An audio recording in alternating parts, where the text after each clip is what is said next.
టేకుమట్ల మండలంలో జాతీయ చేనేత కార్మికుల దినోత్సవాన్ని ఘనంగా నిర్వహించారు.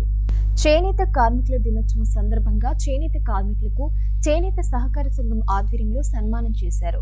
ఈ కార్యక్రమంలో చేనేత సంఘం అధ్యక్షులు మాచర్ల మహేందర్, చేనేత కార్మికుల మండల అధ్యక్షుడు పెంట రంజిత్ కుమార్, గౌరవ అధ్యక్షులు పల్లెవేణి సంపత్, కార్యదర్శి ఎలివేణి రేణుక, ప్రధాన కార్యదర్శి పెంట వేణు పాల్గొన్నారు. టేకుమట్ల మండల కేంద్రంలో చేనేత దినోత్సవం చేనేత కార్మికులు అందరం జరుపుకుంటున్నాం. టేకుమట్ల మండల కేంద్రంలో పనిచేస్తున్న చేనేత కార్మికులు అందరం సన్మానించుకోవడం చాలా సంతోషంగా ఉంది. కాంగ్రెస్ ప్రభుత్వం మా చేనేత కార్మికులకు రుణమాఫీ చేసింది.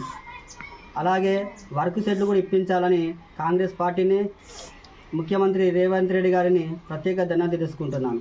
రుణమాఫీ చేసినందుకు ప్రభుత్వానికి కూడా చాలా సంతోషం. ఈరోజు గంటా సత్తన్న గారు కూడా మా చేనేత కార్మికులకు టేకుమట్ల మండల కేంద్రంలో వర్క్ సెట్లు ఇప్పించి ఆదుకోవాలని ప్రత్యేక ధన్యవాదాలు చేనేత కార్మికుల తరఫున కోరుకుంటున్నాం. చేనేత కార్మికులకు మరిన్ని పథకాలను అమలు చేసి చేతి నిండా పని కల్పించాలని, అలాగే చేనేత కార్మికులకు పింఛన్లు అప్లై చేసుకున్నాం సార్, పింఛన్లు కూడా ఇప్పించాలని మరి కోరుచున్నాం. చేనేత కార్మికులకు పని కల్పిస్తూ టెస్కో ద్వారా పనిచేస్తున్న టెస్కో ద్వారా కొనుగోలు చేయాలి.